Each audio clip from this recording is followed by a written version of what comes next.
Assalamualaikum warahmatullahi wabarakatuh. Saya Alindia Asmiati Azam, NIM 1703856 akan mempresentasikan mengenai metode pembelajaran ekonomi untuk anak usia dini. Perkembangan konsep ekonomi anak berdasarkan teori Piaget. Pada tahap 1, sensori motor usia 0 sampai 2 tahun. Anak memiliki ilmu dasar yang siap dimengerti. Nah, seperti yang sudah kita ketahui bahwa di usia ini anak belajar menggunakan panca indera. Maka di sini anak mengamati serta mengikuti bentuk dan ukuran koin, mengamati belanja, konsumsi, dan pembelian. Dengan hal tersebut, anak dapat mengamati dengan melihat, mendengar, dan merasakan. Tahap 2, praoperasional usia 2 sampai 7 tahun. Nah, di sini anak mengembangkan bahasa dan keterampilan menggambar, berpusat pada diri sendiri dan tidak dapat memahami alasan-alasan logis dan abstrak. Tahap ini anak bisa bermain peran, yaitu permainan toko, menunjukkan konsep awal konsumsi dan pembelian dengan anak berpura-pura sebagai pembeli dan penjual. Yang kedua, di sini anak dapat tahu penjumlahan dan pengurangan. Yang ketiga, mengenal uang kertas dan uang koin. Yang keempat, anak tahu uang diperlukan untuk membeli sesuatu. Yang kelima, tahu bahwa orang tua atau orang dewasa bekerja. Yang keenam, membedakan antara milik anak dan milik orang lain. Dan di sini anak bisa membedakan mainan, contohnya di mana dia membedakan mainan anak dan mainan temannya. Tahap 3, operasional konkret usia 7 sampai 11 tahun. Anak mulai berpikir logis, mengorganisasi ilmu, mengklasifikasi objek, dan memiliki gagasan-gagasan atau ide. Pada tahap ini, anak dapat membedakan koin, mengetahui nilai relatif koin. Misalnya, anak dapat membandingkan mana uang koin 500, 200, dan 100. Dan anak juga dapat mengetahui nilai relatif atau nilai yang paling besar dan nilai yang paling rendah uang itu. Seperti 2.000 lebih kecil daripada 5.000.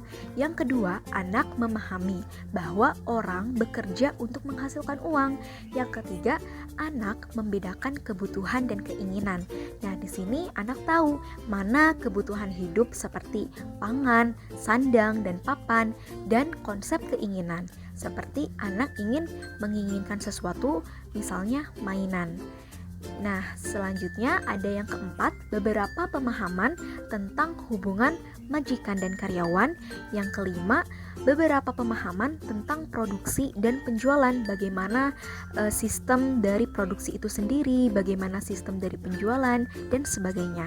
Yang keenam, membedakan sumber daya alam dan manusia. Dan yang ketujuh, dapat menyebutkan beberapa pekerjaan. Nah, di sini guru bisa mengeksplorasi karir di pendidikan ekonomi untuk anak. Karir memberikan tujuan dan arah bagi kehidupan seseorang. Nah, di sini guru juga dapat menghubungkan kepada cita-cita anak kelak di masa depan. Pada usia ini, elemen penting dari pendidikan karir adalah yang pertama, memperkenalkan siswa pada pentingnya kerja. Yang kedua, menawarkan survei karir luas yang penting bagi kehidupan mereka sendiri. Yang ketiga, menciptakan kesadaran wanita dan minoritas dalam semua karir.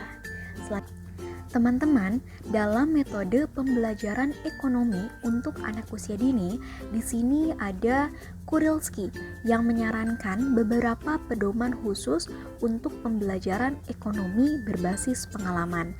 Nah, yang pertama, perkenalkan ide-ide ekonomi baru melalui pengalaman kehidupan nyata. Nah, di sini kita bisa mengaitkan dengan perkembangan zaman, di mana teknologi sekarang sangat pesat. Guru bisa memberikan ide-ide ekonomi baru melalui teknologi.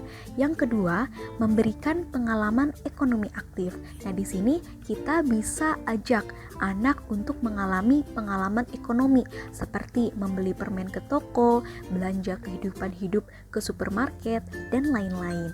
Terus yang ketiga, izinkan anak untuk mengalami konsekuensi dari keputusan ekonomi mereka. Nah, ketika anak membuat keputusan ekonomi mengenai mana kebutuhan dan keinginan, itu akan menjadi konsekuensi untuk anak, sehingga anak belajar dalam konsep ekonomi, yaitu membuat keputusan.